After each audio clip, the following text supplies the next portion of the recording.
How do you turn this into this?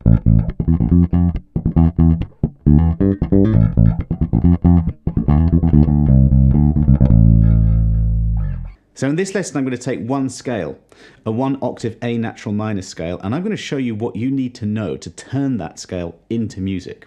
We're going to look at 4 areas: bass technique, rhythm and phrasing, basic harmony, and where you actually get the ideas from.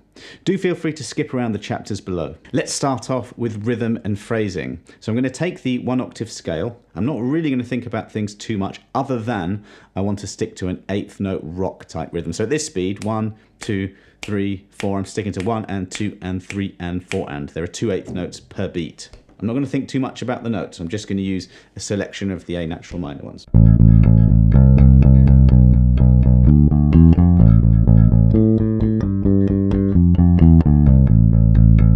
Now, I said I'm not thinking too much about the notes, but one thing that you should definitely practice is to learn the sound of the scale. You can do this idea with any scale, any mode. For this lesson, I'm just sticking with this one. So you should learn the sound of it going stepwise up and down, and then your ear can guide where your fingers go. See, I know that's a minor 6th. I know the sound that's going to make.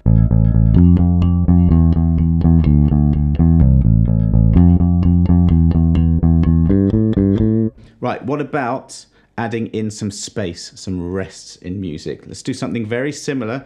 I'm always tapping my foot, but sometimes I'm just going to leave a gap.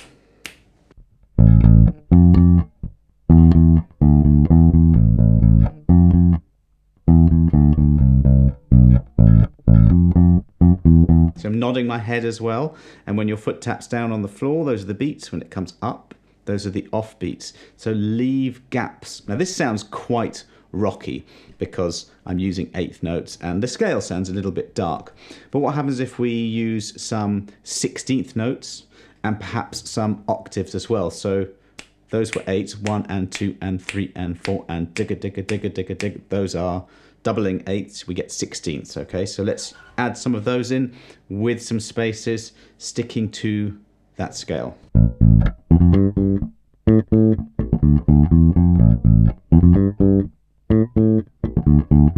Everything in this lesson is being made up on the spot. This is the sort of thing I'd like you to try and do. I just went A, and then I went from the 5th note, just going up 3, really not thinking about this. Although, as I said before, I am hearing this in my head a split second before playing it. And if you practice scales in this way, i.e. making music from them, your ear will get better as well. You'll be able to do this. There's a gap there, octave, and then I went from the 7th note just down again. You see, if you use rhythms and spaces, you create phrases. And if you apply phrases to scales, you make music. Really, what I just said is the distillation of this whole video. You need to get good at rhythm, just being able to tap your foot and feel 8ths or 16ths or whatever the rhythm is. When you use phrases and you use rhythm, you create grooves. Let's explore that idea now. Same scale, I'm just going to use this rhythm.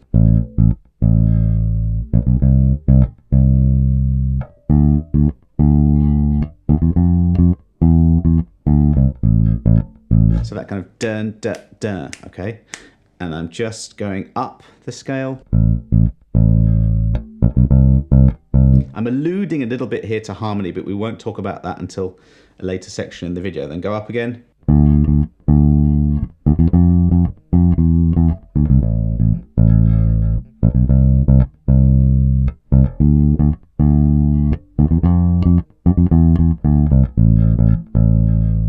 And it just sounds like music when you get a repetitive groove and you run through some of the notes of the scale. Using rhythms, using space allows you to create bass lines, fills, solos, riffs quite easily. So that's rhythm. Let's move on to technique. The 8th note line I was doing was just pure fingerstyle, alternating fingers. Nothing too tricky there.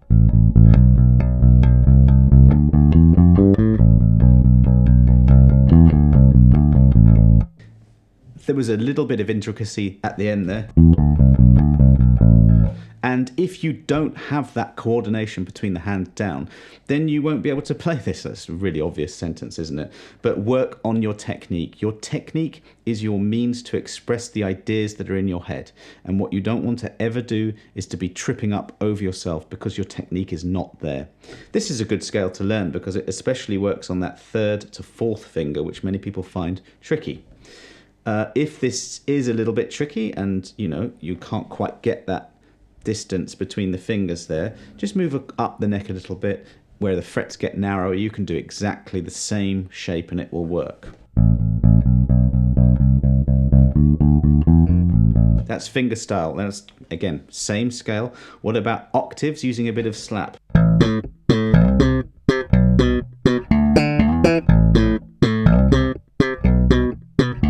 A little bit more than just slap there. I was going... There's a slide there. So this is the second aspect. We've got our rhythms and phrases to create grooves. Now we're adding some more specific techniques in order to create music. So here I'm just doing a little bit of a thumb on the E and a pop, really concentrating on muting because I don't want strings to ring out that shouldn't be. Doing another pop at the top there. There's a slide there with another octave. Jump to the next string, it's exactly the same pattern. What about that?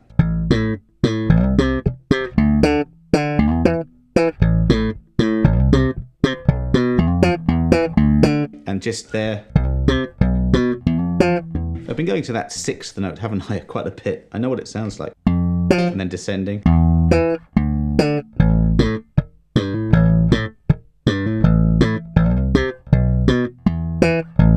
So slap, octaves.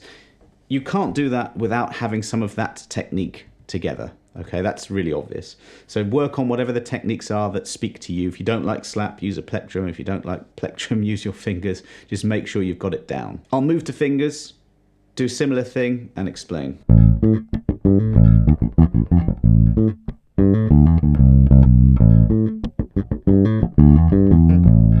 Now there, look, vibrato at the end, hammer-ons. I was using a lot of ghost notes to add some percussion into proceedings.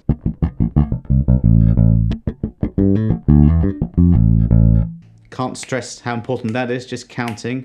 That was very much a 16th note thing. So that grid, that feeling is just going throughout this whole groove. And there I was using expressive techniques, hammer-ons, pull-offs, slides. I didn't use a bend, but that is an expressive technique. My last video was all about that, so I'm going to leave a link right here and you can go and watch that after this one to get into that. But that really, I find anyway, brings bass lines to life. So you've got your rhythm, you've got your phrases. We're just sticking to this one scale.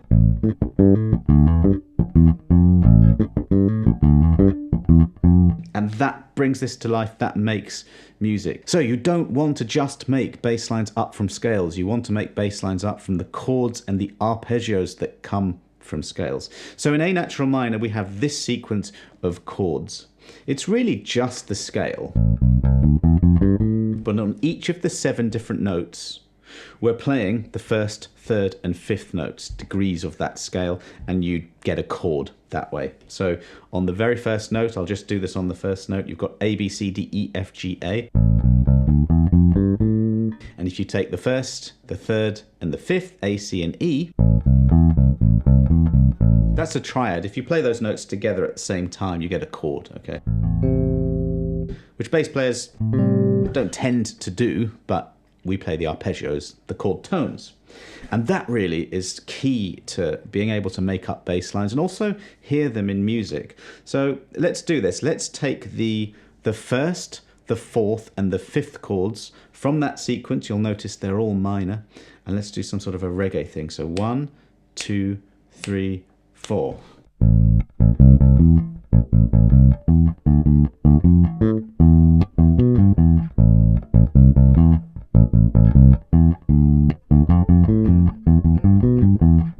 Okay, this speed I'm going, it's all rhythmed, da, da, da, da, da, da, da, da, da, da, da. Those are 16th notes, quite slow at this point, and I'm just using triads. A triad is the first, the third, and the fifth.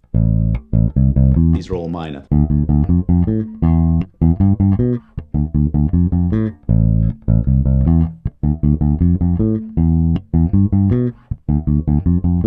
Let's do exactly the same chord progression with a different treatment with the rhythms and maybe the technique. So this time, that's A minor, D minor, E minor, by the way. I'm going to stick to the E string. So play the A on the 5th fret. I'm going to jump to the 10th fret, that's the D minor, and then the 12th fret. I don't know what I'm doing yet because this is all improvising, okay? So let's go like this.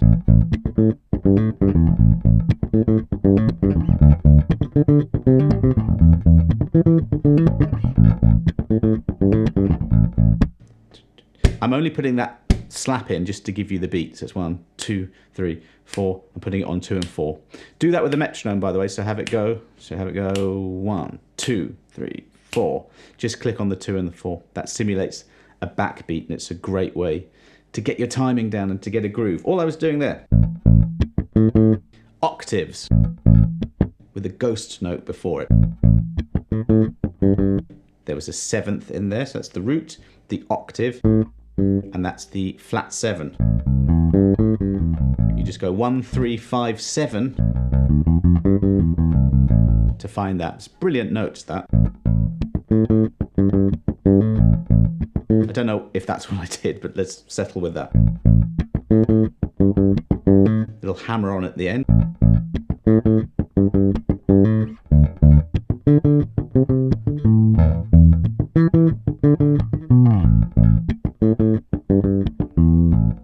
Now this is important. We're using now harmony.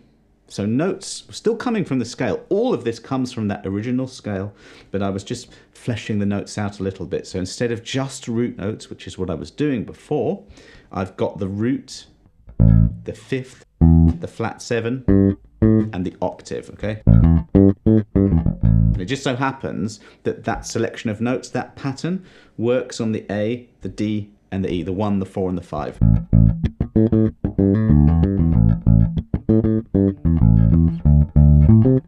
Same notes.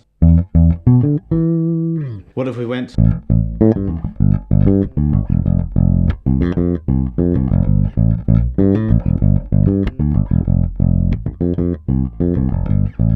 This time I'm going from the A minor chord, I'm going down to a G major to an F. But actually on both of those, the G and the F, I just did root, octave, 5. Very, very common, very simple notes on the bass.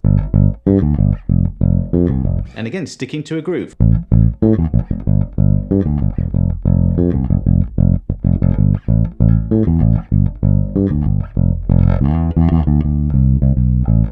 And at the end there, I made something melodic up just by running down the notes of this scale.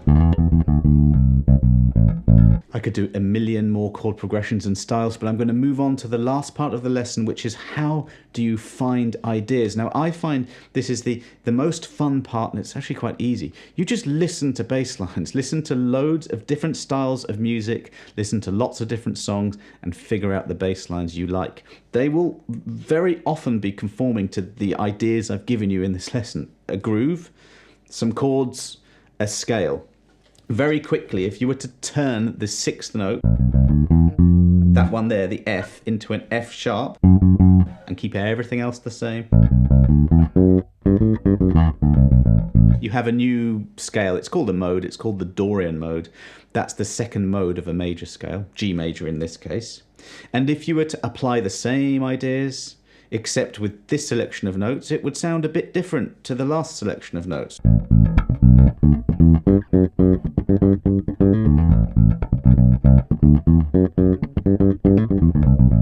A little bit funkier, perhaps, if you did a major scale.